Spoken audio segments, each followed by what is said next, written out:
français. C'est pas tout à fait négligeable, c'est une méthode francophone et enseignée en français, mais merci à vous de faire cet effort.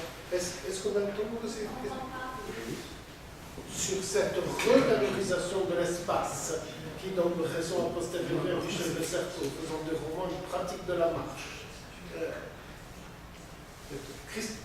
Pardon. Non, pardon. Christine.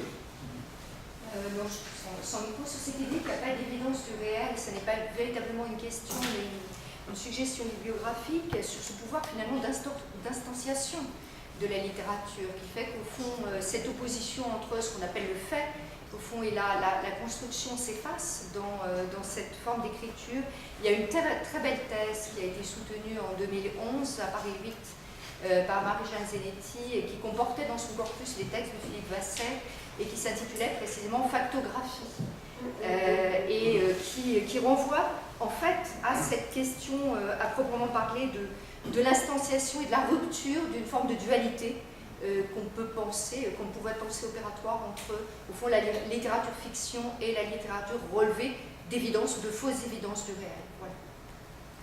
Oui, je suis tout à fait d'accord. C'était justement, j'essayais un peu de sortir de cette opposition qui a été, surtout en Italie, mais aussi dans d'autres contextes, peut-être un peu trop figée dans les débats critiques. Quelle opposition? Ben justement, entre fiction et non-fiction, entre retour au réalisme et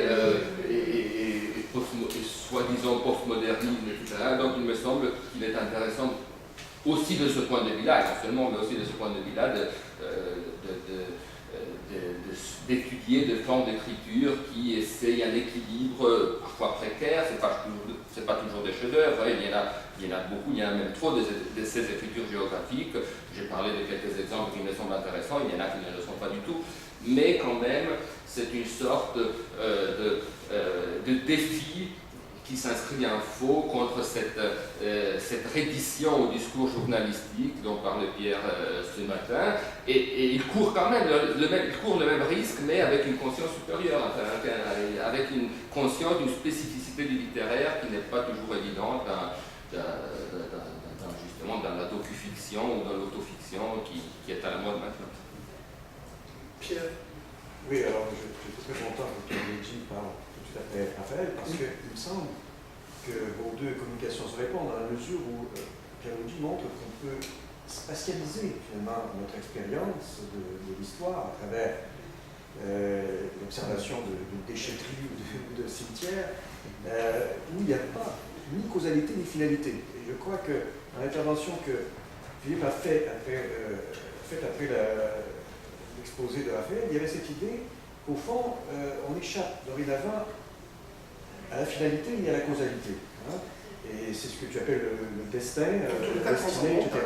Donc, une historicité débarrassée de sa causalité et de sa finalité, ça donne quelque chose plutôt comme une espèce d'espace un peu dysphorique, comme ceux que tu évoques à travers les écrivains que tu cites. Mais j'ai pensé par ailleurs à un roman américain, puisqu'on parle de littérature américaine cet après-midi, The Road de Cormac McCarthy.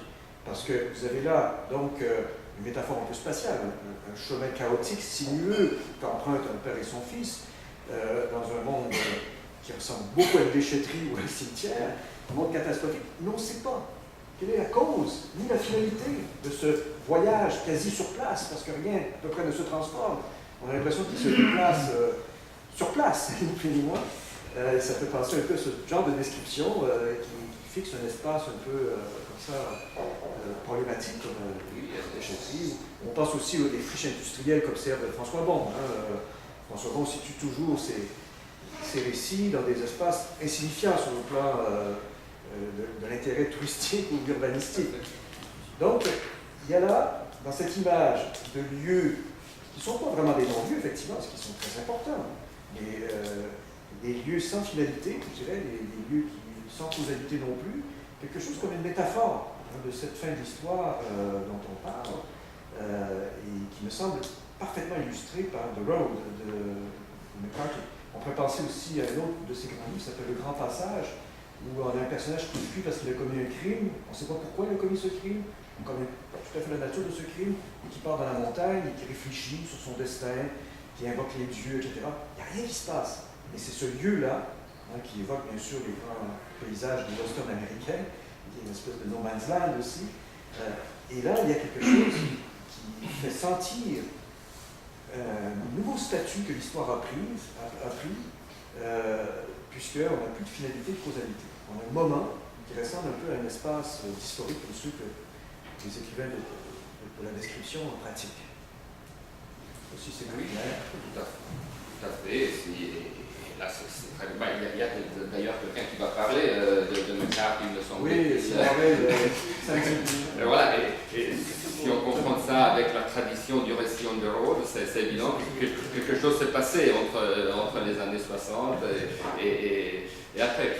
Et c'est tout à fait vrai ce que tu dis, même si justement dans ces espaces-là, ce sont souvent ces espaces insignifiants qui permettent un surgissement du temps. C'est-à-dire, justement, la déchetterie comme mémoire collective, mais aussi chez Bon, les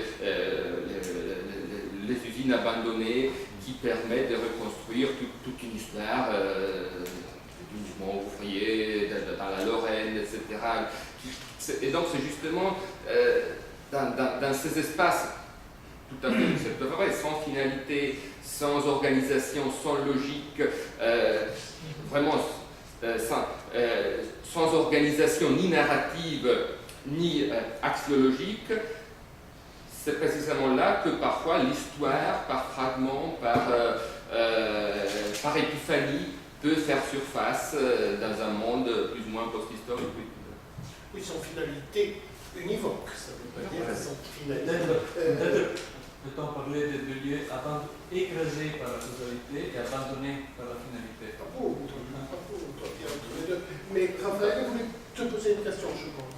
Oui, on a souvent parlé pour le postmoderne d'une éclipse de la description. Je ne sais pas si c'est vrai et je voulais te questionner à ce propos. Car en effet, on l'a dit souvent, au lieu de la description, il y aurait dans les narrateurs du postmodernisme le catalogue des Brands. On citait en effet Bret Easton Ellis. Je voulais te demander si, à ton avis, il y a un changement du statut du descriptif dans les dernières années, dans les livres que tu as lus, et si, à ton avis, changeait quelque chose,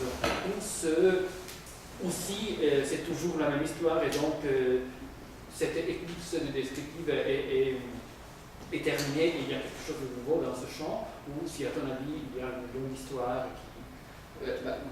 Comme tu le sais, mais on a souvent parlé de ces choses, même à propos d'autres choses, d'autres sujets. Moi, je suis toujours un peu méfiant par rapport aux périodisations brèves, et je suis plutôt, je pense plutôt qu'on doit s'inscrire dans la longue durée. Donc, je ne vois pas un véritable tournant, sauf que, évidemment, la polémique du premier postmodernisme contre les écritures d'avant-garde arrive à refuser complètement un certain type de description, même celle du nouveau roman, je ne sais même pas si on peut l'appeler description, enfin, mais un certain type de texte pour permettre un regain du narratif, donc sur les tournants de 80, là on est à peu près un peu tous d'accord. Autour de 1980, il y a eu